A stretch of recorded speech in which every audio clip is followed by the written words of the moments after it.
Benny, we're back for Football 101, diagnosing this Michigan Air Force game. And early on in the game, about 13 and a half, and we get a long Ty Isaac run by some nifty blocking on the left side of the line. So similar play to last week where Michigan didn't quite execute it as well. Here they executed perfectly. The tackle blocks out on the defensive end.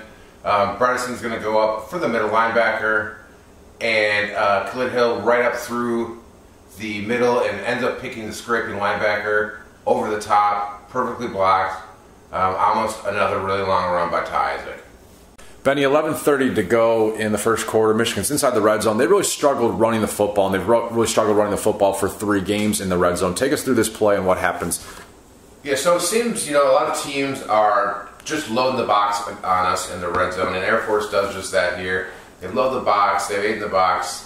They walk up a linebacker outside the tackle. The tackle is going to go up to the front side linebacker or backside linebacker. The tight end is going to cut off the backside of the play, leaving the defensive end free to make the tackle. Just a run blitz. They have us outnumbered. There's nothing we can do here.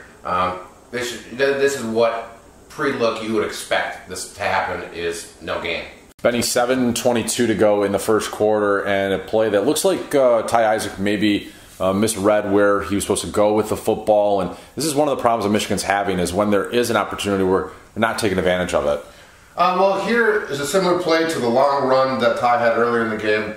He's going to see read the defensive end here is my guess, and the defensive end actually slants inside. So Ty sees that, kind of ignores a hole that's maybe there over the guard, and bounces outside for a gain of less than a yard. But once again, the Air Force did a good job slanting the defensive end, making the read a little more difficult for Ty Isaac. 2:11 to go in the first quarter, and Air Force is inside the red zone near the goal line, and this is a really well defended play by Chase Winovich, and Michigan on the outside beating some blocks to come up with a big stop here, Benny.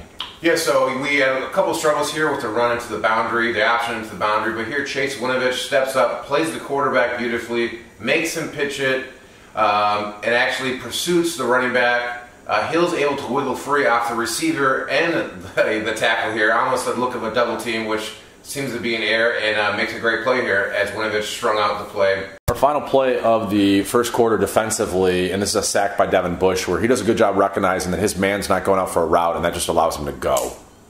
Not an obvious passing situation with Air Force, but nonetheless they try a pass here. Devin Bush, both running backs show pass protection. Devin Bush turns on the jets and runs down the Air Force quarterback, shot right out of a cannon, and it's unbelievable how fast this kid is. 7:47 to go in the second quarter, and a nice long run, about a 15-yard gain up the middle by Ty Isaac using Zach Gentry, tight end, as a lead blocker here. Similar look to Ty's long run earlier in the game, except that we're going to replace the fullback with a tight end. They have a little counter action here on the handoff that's going to freeze the middle linebacker. Gentry gets up on the front side linebacker, and it's green grass from there up into the safeties, and you get your 12 to 15-yard gain here.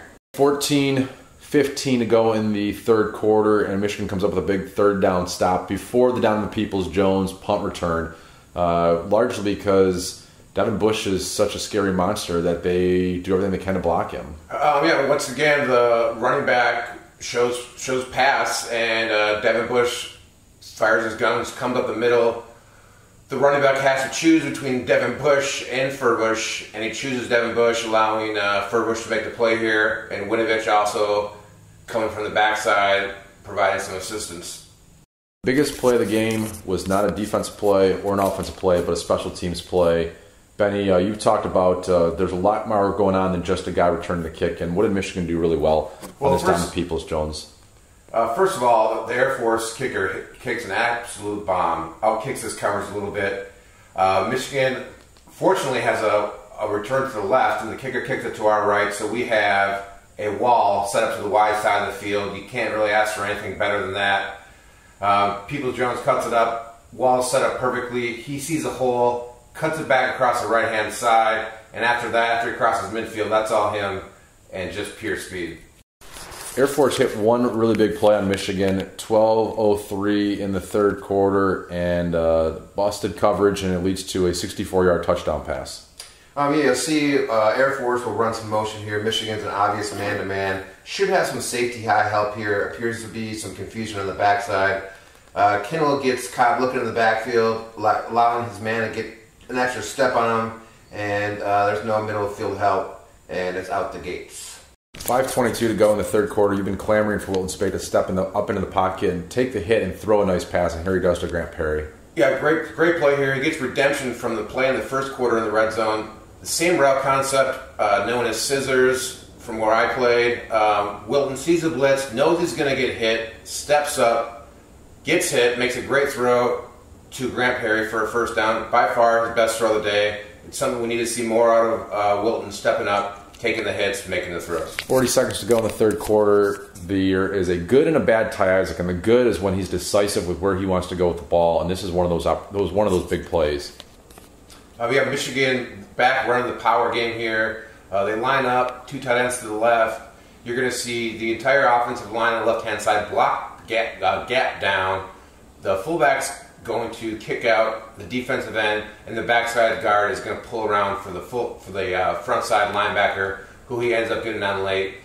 Big obvious hole for Ty Isaac. He hits it hard. He's decisive. Down the field, Coco Crawford.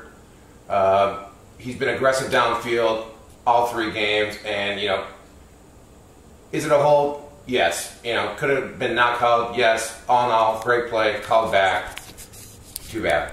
We're in the fourth quarter now, 12:15 to go, and another nice play by Chase Winovich to stand up the guard and create a stop here.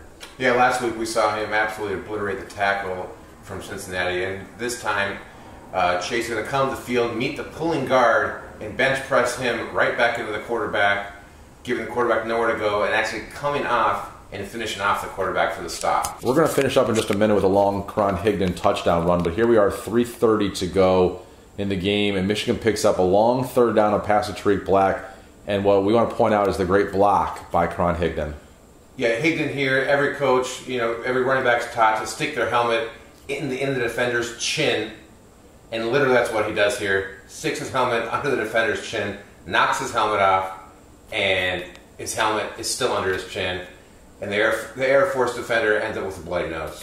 Great pickup, great toughness, great throw by Wilton Speight. Our final play of this game, Benny, and it's the long touchdown by Karan Higdon. Michigan trying to run power here again. Air Force runs a slant into it, unfortunately for them. And the safety, whose main responsibility is support, doesn't keep contained, and Karan Higdon sees nothing, bounces outside, and walks in for a long touchdown, very much like Ty Isaac.